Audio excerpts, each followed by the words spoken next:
Welcome to Epic Recovery, where we embark on the transformative journey of self-discovery and personal growth. Join us as we unlock the secrets to genuine recovery, embracing our infinite possibilities, and forging an extraordinary life filled with purpose and profound meaning. Epic Recovery starts now. Hello, epic people. Thank you for joining me for this week's episode. I'm really excited to talk to you about this today. I know I say that a lot, but I really am. I wouldn't say it if I didn't mean it. Something really cool happened the other day, and it just made me realize that this is what I want to talk about this week. So one of the cool things about the recovery journey, and as you start to build a more positive attitude and put more positive energy out there, you get it for yourself, and then you're able to give more to others. The universe will kind of give you some really cool gifts along the way. And one of the things that happened, I've talked about this a lot for the last month or so, or 2 months. Just moved here to San Diego, moved into this new apartment building. It's been a transition, and I'm doing the best I can, and I'm not expecting any more than that from myself. I allow myself to have my sadness, my fear, my happiness, my joy, my gratitude. Every feeling that comes up, I allow myself to feel it because each one is valid. And what happened one day, one of the many gifts that I've been given since I got here is I was at an event for the apartment complex. They had a food truck night. And once a month, they bring in some food trucks and you go down, you get some food. And I thought this would also be a good way for me to meet some neighbors. And I go down and there are a few people there and I'm talking to them, because I'm so shy and introverted.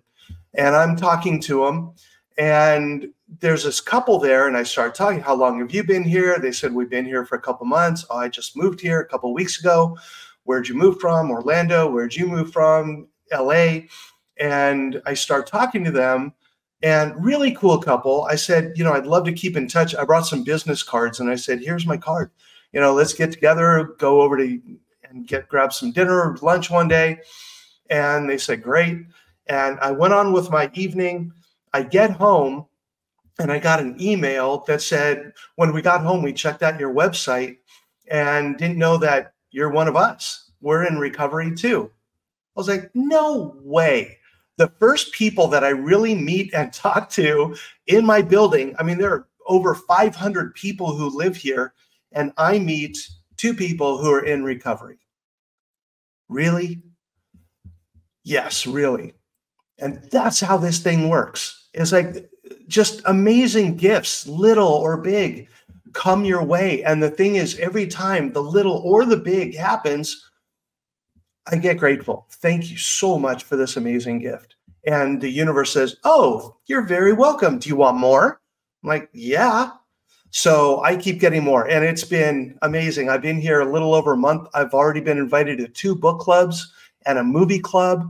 God, I'm having a blast. I'm having so much fun and grateful and happy. But you know what? At times, scared, sad. I'm alone sometimes, but I'm not lonely. And one of the things that happened a few days ago, I was downstairs and I was going out. Was it before my dog got here? I was going out to walk the dog, I think. And I ran into the guy who was in the office talking to them. And we started talking and how's it going? Oh man, I'm just feeling so grateful today. He said, you know what? Me too. And we started talking about how we start our day. And in that conversation, I said, there are a lot of people out there that start their day with, oh, I have to go to work and I have to get up and deal with traffic and what am I going to wear? And just their day starts with a negative tone. And then they wonder why traffic is so bad. They wonder why work is so horrible. They wonder why. It's because whatever you're thinking, whatever you're putting out there is going to come back to you. I start every single day. Okay, that's every day that I remember to do this, because sometimes the alarm goes off, I hit snooze, I wake up, oh shit, I gotta go. And I go and I forget. I start my day on my knees and I start with thank you for the gift of a new day. and thank you for the gift of this day.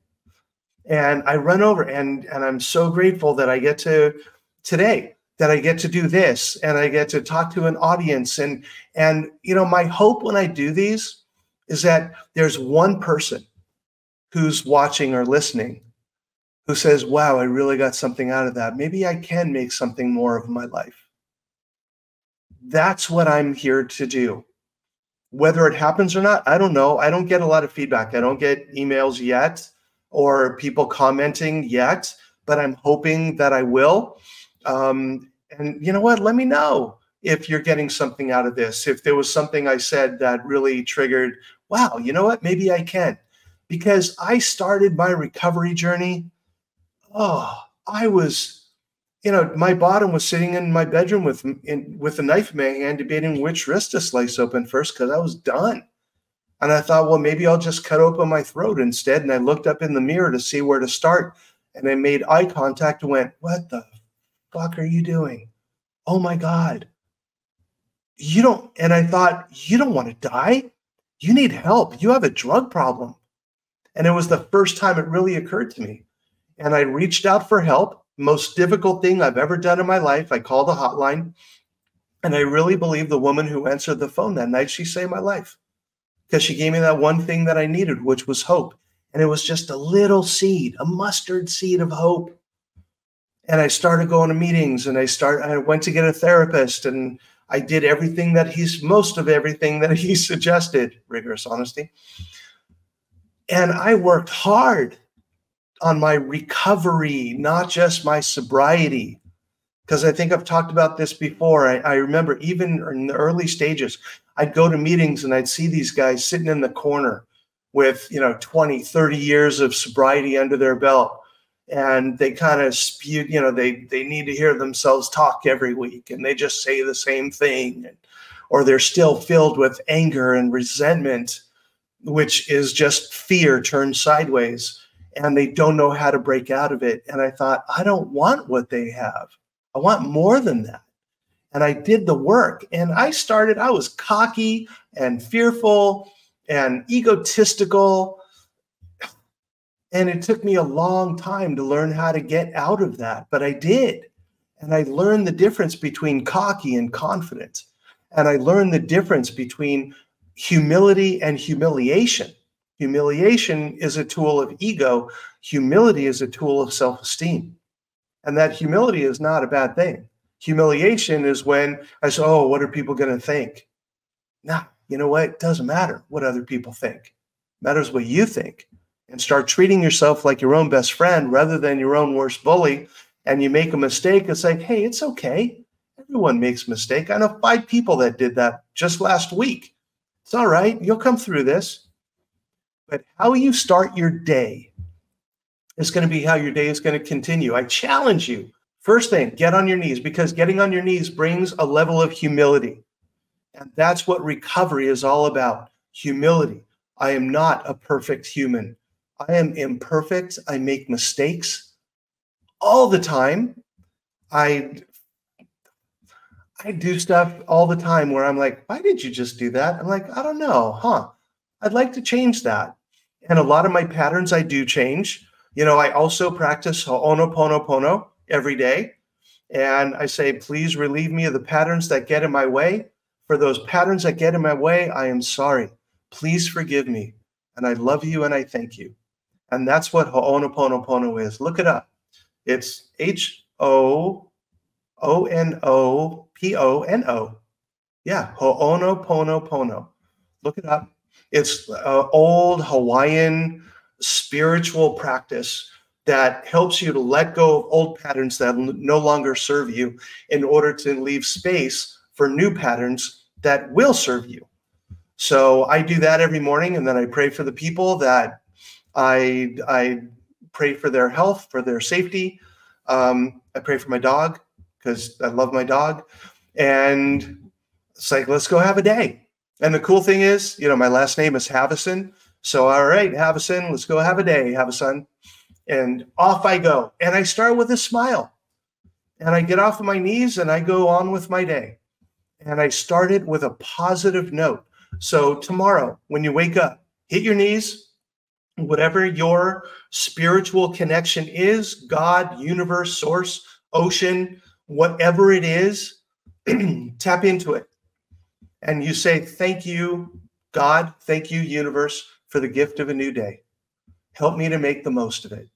Help me to stay out of my own way and to be of service to others, because gratitude and service are the two keys to recovery.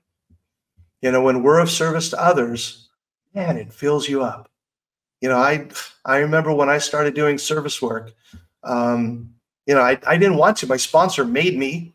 It was not my choice to go do that. And he said, go start doing H&I. And H&I, for those of you who don't know, is where you go and you take a meeting to a treatment center or a jail or a place where people are in an inpatient setting and they can't get out to meetings. You take the meeting to them. And I was involved with a fellowship that was really new back then. And I went to the council and I said, you know, I want to do an H&I meeting. And they said, we don't have H&I. I was like, oh, phew, okay. I went back to my sponsor and I said, oh, they don't have H&I. He said, what a great opportunity. Why don't you start it? I was like, what? I don't know how to do that. And this wave of fear, I don't know. What if I mess it up? And he said, you know what? Talk to the people in the other 12-step programs, find out what they did, and then you do that for your fellowship. I was like, oh, okay. So I called other 12-step programs and I talked to their H&I person and I said, what do you do? And they said, you know, it's really simple. Just start with one meeting. Go find a place that wants you to do a meeting and bring it in there once a week.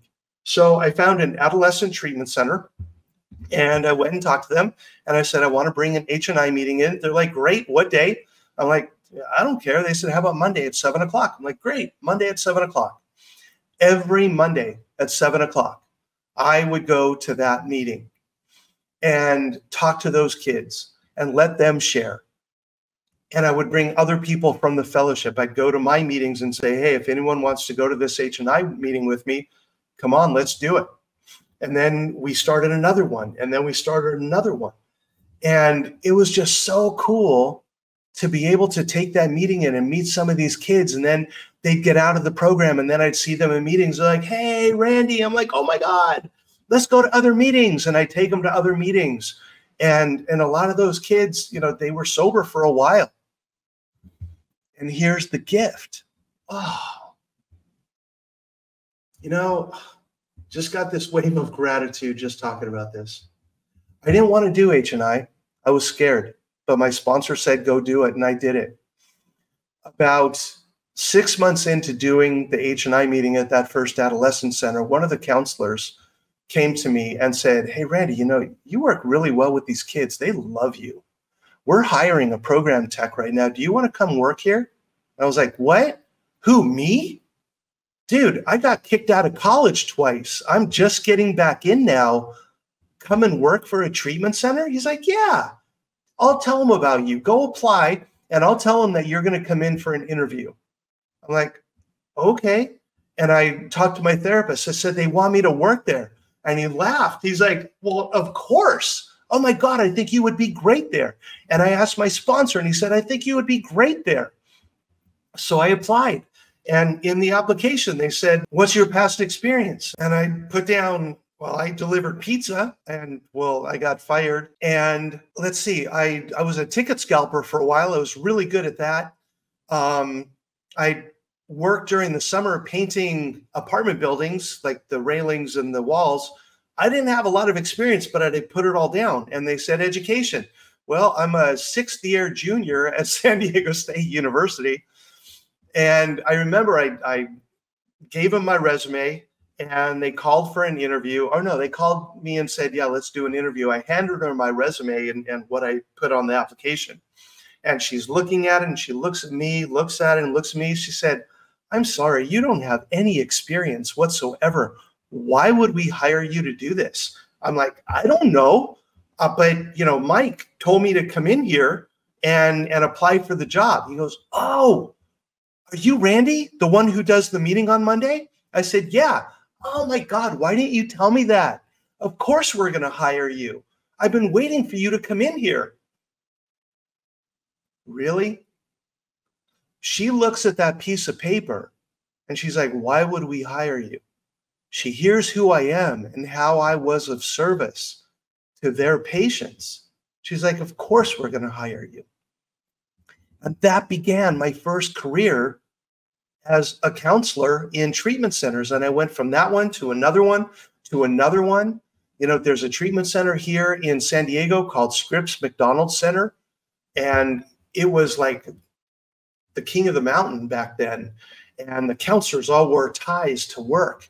And I thought, I want to work there. And I went to a meeting there one time and I talked to a counselor and I said, I want to come work here. And they said, well, you have to have 2 years sober. I was like, oh, okay. I'll wait until I have 2 years sober. And when I had 2 years and a day sober, I went and applied for a job at the McDonald's Center. And they called me in for an interview. And guess who the person was that interviewed me for that job? The same person who interviewed me at that first job. That's how this thing works. When you're of service and you put yourself out there and you just do the best you can. It's not about being perfect.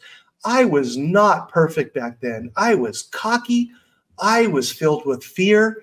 I was stepping into situations. I had a total imposter syndrome. My therapist used to laugh. He says, you know, usually I find people that have a fear of success or a fear of failure. You have both.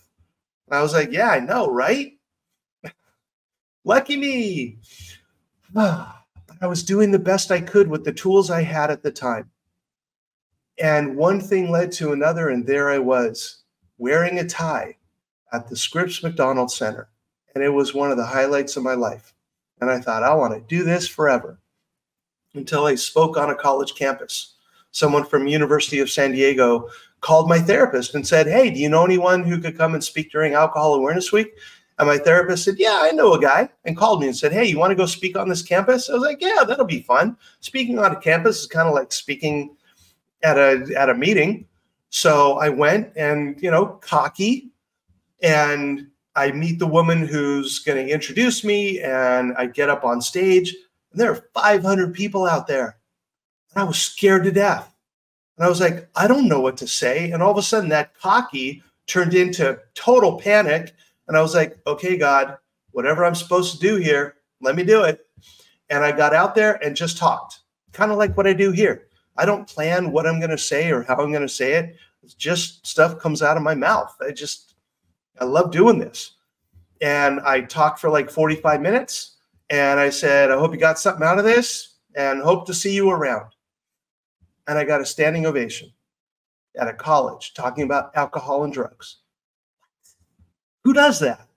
And afterwards, there was a line of students waiting to talk to me. And they said, yeah, I think I have a problem. And where do I go for help? Or I think my roommate has a problem. Or I grew up with a dad who was an alcoholic. Hey, I think you're so brave for doing this. I mean, one after the other, I was like, oh my God, this is crazy amazing. And after all the students left, I looked over and the woman who hired me was just standing there smiling. She said, Randy, that was one of the best talks on alcohol I've ever heard. I was like, thank you. Check this out. About 6 months later, she called me. She said, Randy, I'm at a conference in Northern California, and there's a college up here, a representative from a college. They got a 2-year grant, and they have 1 year left, and they're looking for someone to run their alcohol and drug program on their campus. Can I give them your name? I was like, what? Working on a college campus? I got kicked out of college twice. I don't know if I can do that. And I thought, yeah, give them my number. Why not? What do I have to lose? And I talked to my sponsor. I was like, what do I do? He said, you just did the first thing. You let them give you your number. If they call you, you talk to them. If they want a resume, you put together a resume. Just do it one step at a time. I'm like, oh, okay, I can do that. So they called me. We had an initial interview. They said, we'd like to see your resume. I put something together. But by then I had the treatment experience and I spoke on that college campus, and I spoke at a high school once also. So I put that down and I sent it in, and they called me and said, we'd like to fly you up to interview. What? And I called my sponsor. They want to fly me up and interview me. Okay. You're not taking the job. They haven't even offered it. Just go up and interview. Whew, okay. And I flew up and I interviewed, and I put on a tie for the interview. Woo, that was pretty special. And I interviewed, and I talked to the vice president of student affairs and the dean of students and the head of the SGA and a student group and peer educators. And it was like all day interview. I interviewed with like 8 different people in 8 hours. It was exhausting. And I left and I flew home like, wow, there's no way they're going to hire me. I messed that up so bad, because in each one of the interviews, of course, there were mistakes in each one. And I got a call and they said, Randy, we'd like to offer you the position. What? Are you kidding me? And we'd like to pay you. And they told me the salary. Okay. Can I have a couple days to think about it? Of course. And when would you want me to start? And it was like a couple months from then. I was like, okay, give me a couple days. And I immediately hung up and called my sponsor. Oh my God, they just offered me the job. What do I do? They said, do you want to do it? What was your feeling when you were there? I said, I have no idea what I'm doing. And he said, they know that, but you're new at this and they just want someone to come and fill the position. Just do the best you can. When had a meeting with my therapist, I said, they want to hire me. And he's like, wow, this would be cool. I accepted the job and I went up there and I became a university administrator. Since then, I've worked on 4 college campuses. On one of my campuses, I won an award for having one of the most effective, comprehensive health education programs at colleges in the country. Me, a druggie and a drunk who can't even deliver a pizza. And I started working on myself and making myself a better person and a better human. And I learned the difference between sobriety and recovery. And I got into recovery and I start my day with gratitude. And I continue to be of service to others. And my service today consists of when I'm checking out at the counter. Last night, I went to go buy dinner and I was the person behind the counter, just was this really cool young person. And my goal is whenever I see a cashier, I want to make them laugh. And if nothing else, make them smile. And I made her smile and I made her laugh. And I bought my food. And as I'm leaving, she goes, you know, I just want to tell you, you have some really wonderful energy. I was like, oh my God, thank you. And you know what? So do you. And I wanted to give her a hug, but I thought, oh, it was a little too much on my first time seeing her.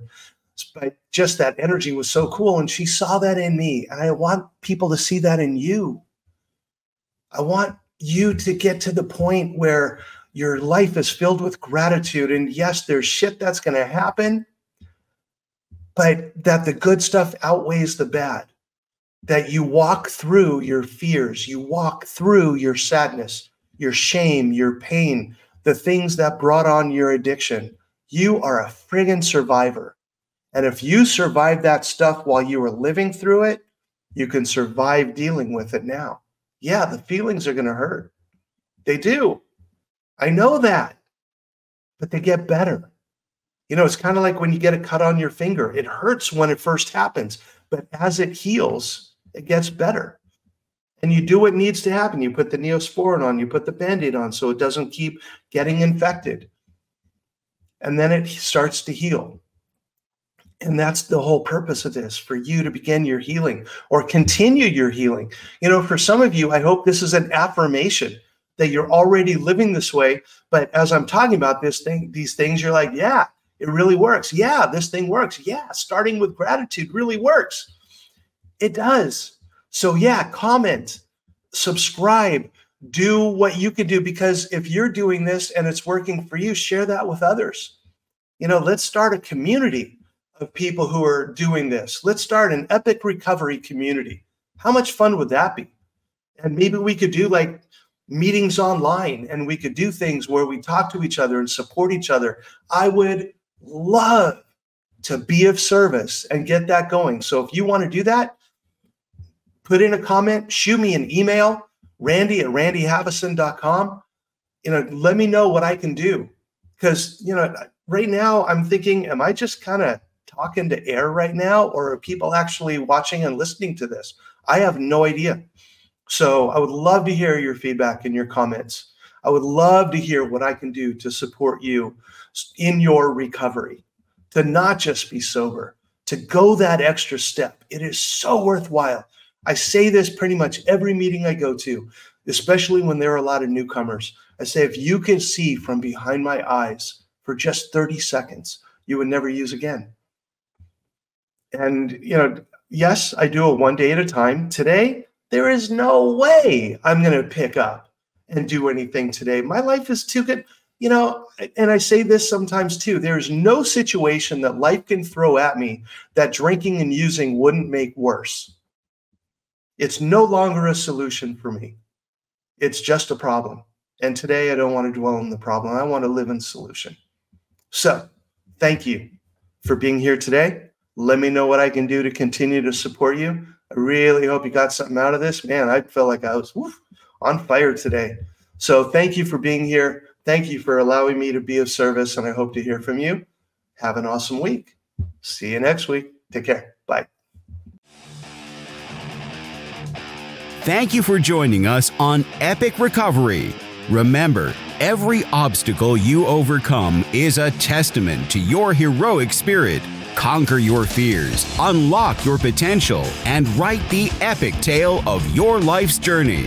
Until next time, keep exploring, keep growing, and keep striving for the extraordinary.